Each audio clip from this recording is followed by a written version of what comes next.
So, guys, nasa inyo yung energy ng success, tagumpay, mga kapigsi, victory, and nasa inyo din yung energy ng wishes coming true, mga kapigsi. So, ngayong December, guys, mararamdaman nyo na parang all throughout the year, buong 2023, feeling nyo naging successful kayo, and feeling nyo naabot nyo yung mga goals or mga dreams na gusto nyo, mga desires nyo sa buhay, mga kapigsi. So, congratulations sa mga kapigsi natin na nakaresonate, kasi ibig sabihin, pinagbutihan nyo talaga yung buong taon, hindi lang dahil sa sipag at tiyaga.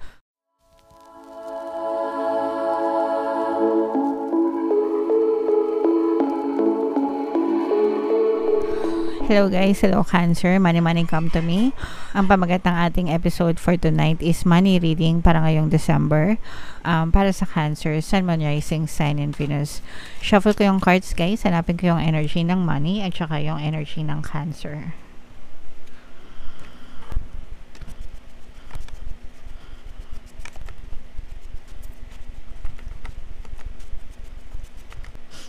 So ito yung energy ng money, mga kapiksi.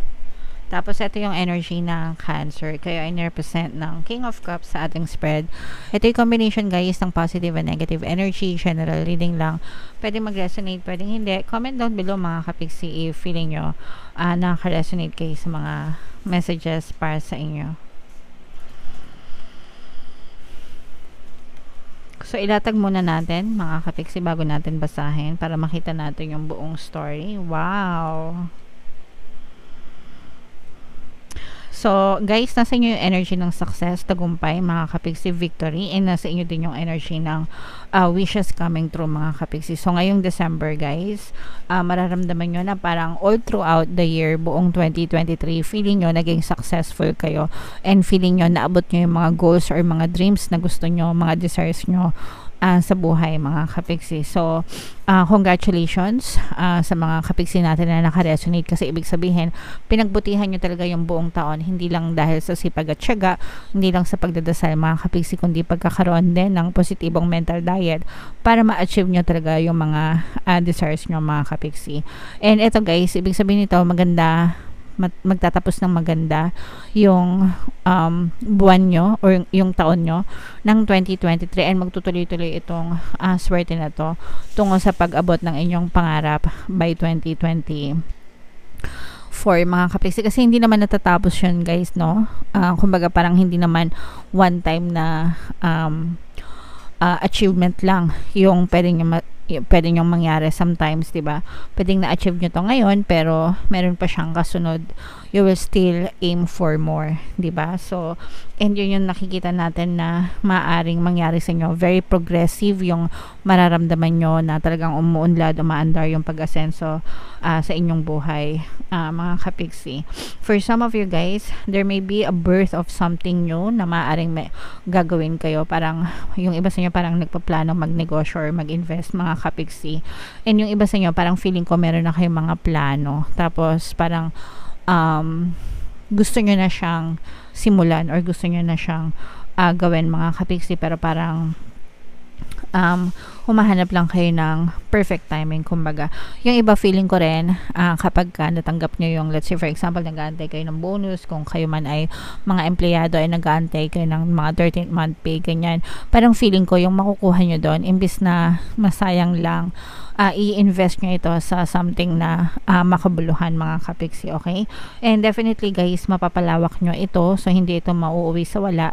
And for some of you, talagang nakikita natin na maaring meron kang special someone na maaring tumulong sa'yo. So pwedeng itong best friend mo, ganyan, BFF mo, or pwede rin na parents mo, or pwede rin na partner mo or specific person if ikaw ay nasa isang relationship, mga kapiksi, okay? Parang parang ayan, literal na nasa palm of your hand lang yung pera. Na gets nyo ba? Parang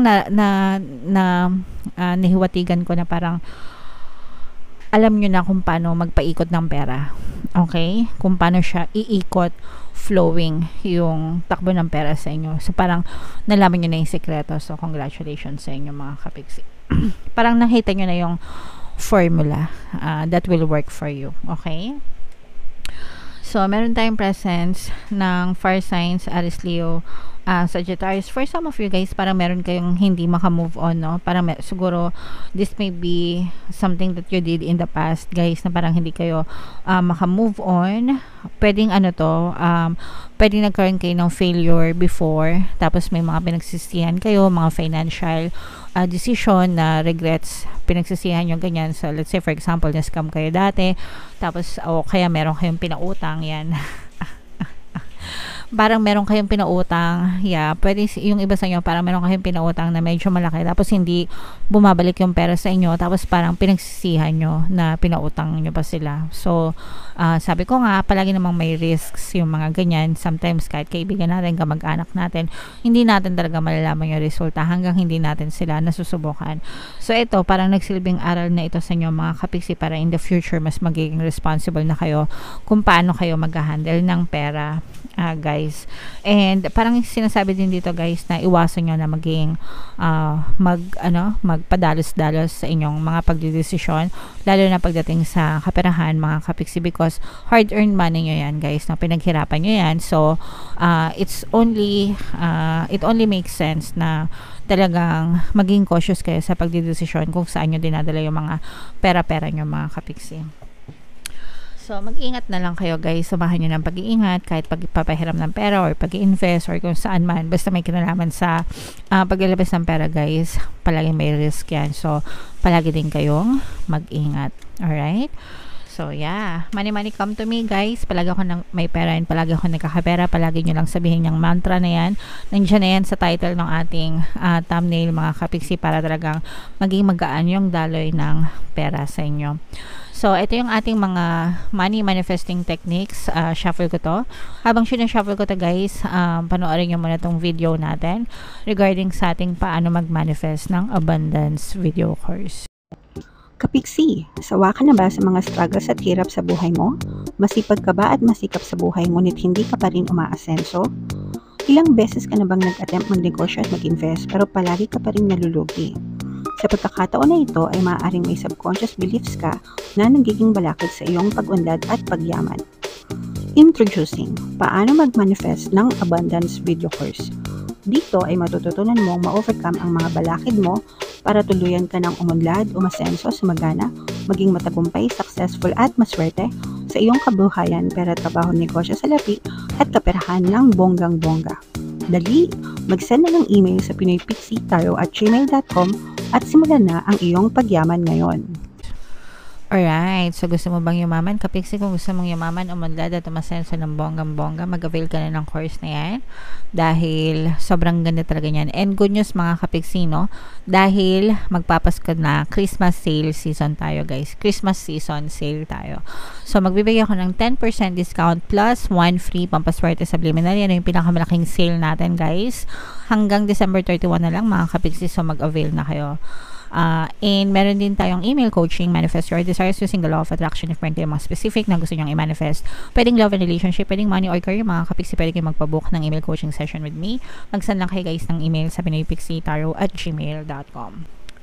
So, eto, guys, wow, spend gladly ay yung ating message for you. Keep money flowing toward you. Your supply of money will dry up if you hoard what you have and are reluctant to part with it. Whenever you spend money, do so with a glad heart and knowledge that more money will flow to you to take its place. So, ito, guys, wag tayo masyadong magkuripot. Okay lang na magtipid, mga kapiksi. Yung pagtitipid, magkaiba yun sa pagkukuripot, no?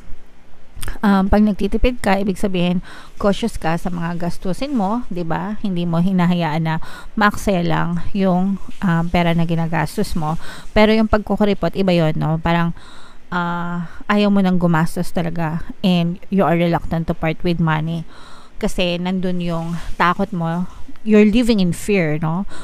You're not living in abundance. You're living in fear na kapag gumastos ka, pwedeng hindi na siya bumalik sa'yo. Okay? So, that's living in fear, living in lack, no? Hindi siya living in abundance. So, kapag gumagastos kayo, mga kapiksi, palagi nyong iisipin na babalik at babalik siya sa'yo because deserve mo yon. Okay, deserve mo gumastos ka para sa pagkain nyo, deserve nyong kumain, di ba? So, babalik at babalik yun sa inyo because yung pinagkakagastusan mo is doon sa something na deserve mo sa buhay. Okay? Especially with your loved ones, mga kapiksi. And yung isa din sa kusang, yung spending godly is kapag nag-share ka ng blessings with other people. So, meron akong mga kilala na parang sinasabi nila na tsaka na sila mag-share kapag meron na sila, kapag nanalo sila sa loto, ganyan. So, paano kung hindi ka nanalo sa loto? Ibig ba sabihin nun, hindi ka na mag-share?